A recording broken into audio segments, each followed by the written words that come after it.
na ako eh. May naghahanap sa'yo. May naghahanap sa'yo. Ano yung maghanap? Artista. Sikat. Sikat ba yan? Oo, sikat. Mga Tom Cruise ba yan? O ano? Basta sikat. Sikat na sikat. Hinahanap ka. Sige, sige. Papasukin mo kaya baka gusto yung pasumikat. Sige. Eh, malamang hindi, pero sige. Dali ha. Ah, Bango muna ako.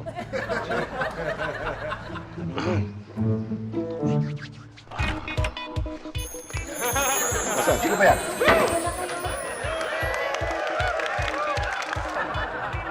Hello, Louie.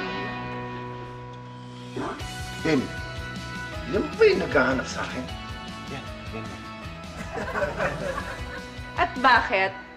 Meron pa bang ibang big star na pumupunta dito? Tim, ilagay mo nga sa sako yung babaeng yan. At ilabas mo rito. Hindi interesado sa agency natin yan. Gusto ko lang sabihin sa boss mo na ako lang naman. Ako ang sinayang niya. Kakainin po muna nitong coffee bago lumamig. Baka masayang eh. Masarap po yung kape namin. Sayang? Sayang? Eh kung hindi niya sinayang yung relasyon namin, eh di sana masaya kami ngayon. Oh, nag-iingay! Hindi sayang. Dahil hindi naman tayo naging tayo. Well. Ma-pride ka pa rin hanggang ngayon. At Louie, hindi mo matanggap na kaya ako lumipat kay Mr. Hook. Dahil sa pagwawalang bahala mo sa aking feelings. Tingnan mo ngayon. Nakakaawa ka. Sino? Yung boss mong si Mr. Hook? Yes. Ng Dreamstar Talent Agency? Ha? Si Mr. Hook? Hoy, hindi ako nakakaawa. Meron akong mga discovery to.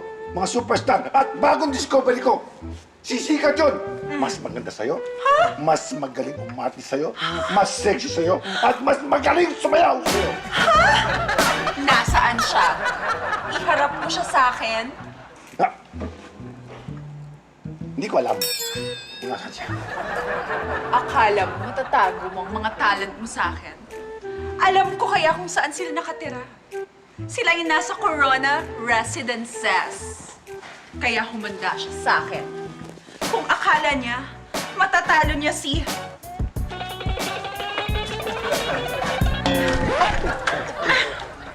Super D!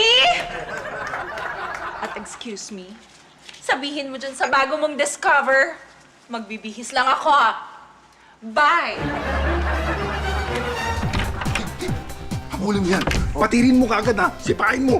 Para madapa, para hindi niya makita si Love. Sige, pigilan mo dali. Sige, saya mo. Akin yung kape.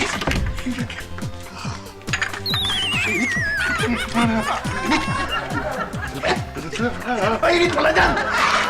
Nagmamadali kasi kayo eh.